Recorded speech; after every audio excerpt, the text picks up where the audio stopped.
নমস্কাৰ বন্ধুসকল, আপোনালোকক পুনৰবাৰ স্বাগতম জনাইছোঁ আছাম ৱেব ইউটিউব চেনেললৈ। বন্ধুসকল, আজি আমি এই ভিডিঅ'টোত কথা পাতিম কৰোনা ভাইৰাছৰ বিষয়ে। হয় বন্ধুসকল, কৰোনা ভাইৰাছ যি বৰ্তমান সমগ্ৰ বিশ্বতে আতংকৰ সৃষ্টি কৰি আছে আৰু এই ভাইৰাছৰ পৰা হোৱা ৰোগৰ চিকিৎসা পদ্ধতি এতিয়ালৈ কোনো এখন দেশত আৱিষ্কাৰ হোৱা নাই। আপোনালোকে জানেনে, এই কৰোনা ভাইৰাছৰ কাৰণে চীনত এতিয়ালৈ 500ৰো অধিক লোকৰ মৃত্যু ঘটিছে আৰু কমেও 25,000জন লোকৰ দেশত এই ভাইৰাছৰ উপস্থিতি ধৰা পৰিছে। এই ভাইৰাছবিধ বিভিন্ন দেশ যেনে Japan, America, Canada, France, Germany, south Korea, Sri Lanka, Nepal আদি দেশত বিয়পি পৰাৰ লগতে বৰ্তমান ভাৰততো এই ভাইৰাছবিধৰ প্ৰৱেশ ঘটিছে। ভাৰতৰ কেৰালা ৰাজ্যত এতিয়ালৈ 3জন লোকৰ দেহত কৰোনা ভাইৰাছৰ পজিটিভ ৰিজাল্ট পোৱা গৈছে আৰু কমেও 1000জন লোকক নিৰীক্ষণ কৰি থকা হৈছে।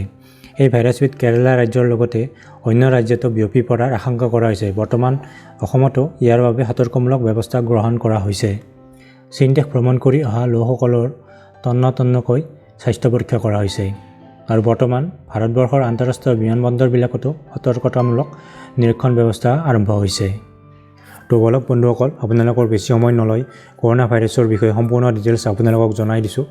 ভিডিঅ'টো আৰম্ভ কৰাৰ আগতে আপোনালোকক এটি সৰু অনুৰোধ, প্লিজ মোৰ এই ইউটিউব চেনেলটো ছাবস্ক্ৰাইব কৰি ল'ব, লগতে ভিডিঅ'টো লাইক আৰু শ্বেয়াৰ কৰিবলৈ নাপাহৰিব।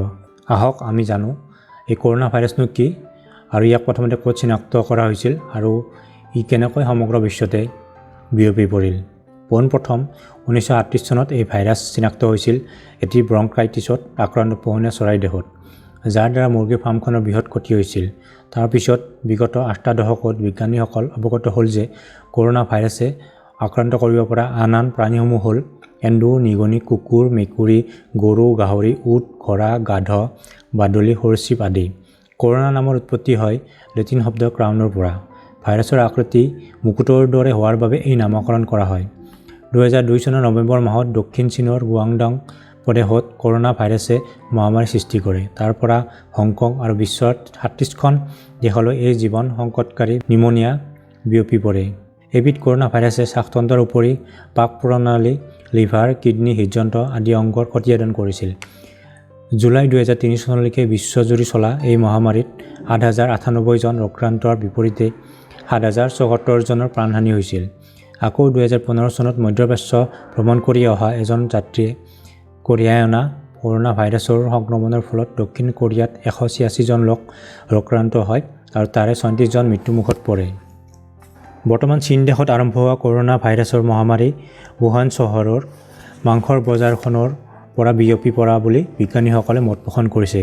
সেইখন বজাৰত সাপ, বেং, বাদুলি, সাগৰীয় মাছ, কুকুৰ, মেকুৰী, এন্দুৰ, নিগনি, পোক-পতংগ সকলো বিক্ৰী হয়। wuhan বজাৰৰ ৰেষ্টুৰেণ্টত বাদুলি চুপ, সাপৰ মাংস আদি সহজলভ্য জনপ্ৰিয় খাদ্য। আহক আমি জানো এই ভাইৰাছৰ দ্বাৰা হোৱা ৰোগৰ লক্ষণসমূহ। সাধাৰণ পানী লগা, জ্বৰ, চৰ্দিৰ দৰে নাইবা কাহ, গাৰ বিষ, বুকুৰ বিষ, ভাগৰ লগা, হাঁপানিৰ দৰে উশাহত কষ্ট হোৱা, কেতিয়াবা ডায়েৰিয়াও হ'ব পাৰে। আন অসুখত ভুগি থকা লোকসকল আৰু ৰোগ প্ৰতিৰোধ ক্ষমতা কম থকাসকলৰ ভাইৰাছত আক্ৰান্ত হোৱাৰ সম্ভাৱনা অধিক থাকে। আহক আমি জানি লওঁ এই ভাইৰাছবিধ কেনেদৰে বিয়পে। ড্ৰপলেট ইনফেকশ্যন অৰ্থাৎ ভাইৰাছৰ কণিকা প্ৰদূষিত বায়ুমণ্ডলৰ মাধ্যমেৰে ৰোগীয়ে কাহ মাৰিলে, হাঁচিয়ালে, হামিয়ালে, জ্বৰেৰে হাঁহিলে ওচৰৰ পৰিৱেশ ভাইৰাছেৰে দূষিত হয়। হাতেৰে ৰোগীক স্পৰ্শ কৰিলে, কৰ্মদন, চুম্বন আদিৰ যোগেদি।